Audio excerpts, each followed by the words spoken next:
राधे राधे आप सब ने। आज मैं बनाने जा रही हूँ भरवा करेले। भरवा करेले बनाने के लिए मैंने आधा किलो करेले लिए हैं, 2 बड़े कटे हुए टमाटर लिए हैं, थोड़ी सी हरी मिर्च, 3 बड़े प्याज, थोड़ा सा लहसुन अदरक और आधा कटोरी के करीब मैंने मूंगफली ली है। अब मैं करेलों को छील लूँगी।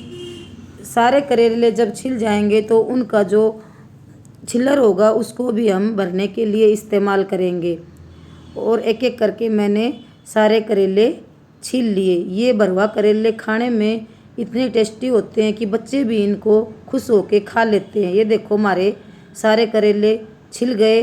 अब उनके जो अंदर के बीज हैं उनको भी हम निकाल लेंगे। भरवा करेले हम पूरी पराठा किसी के साथ भी खा सकते हैं और इसमें हम पानी का भी यूज नहीं करेंगे। अगर पानी का यूज नहीं करेंगे तो हम सफ़र में भी इन्हें खा सकते हैं। अब देखो ये हमारे सारे करेले छिल के और बीज निकल के तैयार हो गए हैं। जो मूंगफली लिया हमने उनको हमने कढ़ाई में भून लिया है। वो भूनने के बाद उनका छिलका उतार लेंगे और कढ़ाई में थोड़ा सा तेल रखेंगे गरम करने के लिए। जब तेल गरम हो जाएगा तो हमने उसमें जीरा डाला। जीरा डालने के बाद हमने उसमें कटे हुए 1.5 प्याज डाल दिया। वो प्याज जब तक ब्राउन कलर का हो रहा है तब तक हमने वो जो बीज थे और वो छिला हुआ मूंगफली और जो हरी मिर्ची हमने ली थी, अदरक लहसुन, वो सब पीस लिया है। पीसने के बाद जब प्याज हमारा देखो ब्राउन हो गया है तो हमने जो वो छिलका जो उतारा था वो उसमें भूनने के लिए डाल दिया है। जब वो छिलका हमारा भून जाए, थोड़ी देर उसको भूनना पड़ता है। जब वो भून गया तब हमने जो वो पेस्ट था पिसा वो भी उसमें डाल दिया। उसको डालने के बाद फिर हम उसमें थोड़ा सा उसको भूनेंगे। जब वो भून के हमारा तैयार हो गया तब हमने उसमें नमक डाला।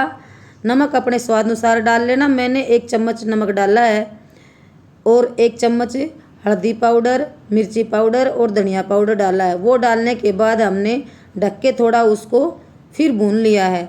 जब वो हमारा भून गया, मसाला रेडी हो गया, तब हमने कढ़ाई में थोड़ा सा तेल डाल के करेले फ्राई करने के लिए डाल दिए हैं। ये करेले आप अगर छिलका ना उतारो तो उसको वैसे बॉईल करके भी बनाते हैं, हल्का सा इसको बॉईल कर लेते हैं, लेकिन मैं ऐसे बनाती हूँ तो मैंने इसको हल्का सा फ्राई किया है। हल्का सा जब मैं फ्राई करूँगी तो उसमें थोड़ा सा नमक डाल दूँगी क्योंकि इससे हमारे करेले जल्दी फ्राई हो जाते हैं। ये देखो हमारे करेले अब बन के फ्राई होके तैयार हो गए हैं। जब ये तैयार हो गए तो हमने इनको एक बर्तन में निकाल लिया। बर्तन में निकालने के बाद उनको थोड़ा देर ठंडा करेंगे। ठंडा जब हो जाएगा तब हम एक एक करेले करके सारे भर लेंगे।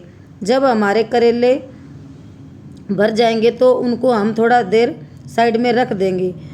किसी किसी के ये करेले ऐसे होते हैं कि इनका मसाला जब आप बनाने लगोगे तो ये करेले में से निकलने लगता है, तो इसको आप एक धागे से थोड़ा हल्का बांध भी सकते हैं उसको रोकने के लिए। तो अब ये मैंने कढ़ाई में तेल डाला।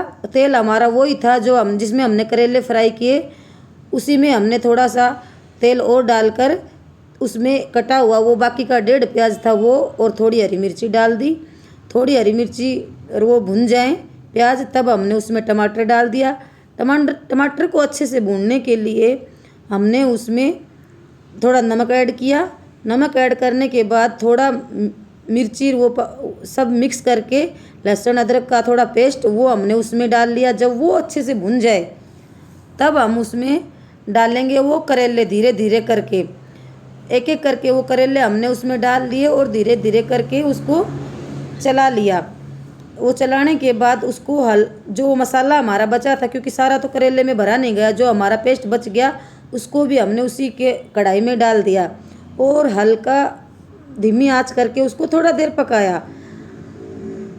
आंच बिल्कुल धीमी रखना क्योंकि हम इसमें पानी नहीं डालेंगे तो वो जलने का थोड़ा डर रहेगा, इसलिए हमने इसको धीमी आंच में पकाया। और ये देखो हमारे करेले बन के तैयार हो गए हैं।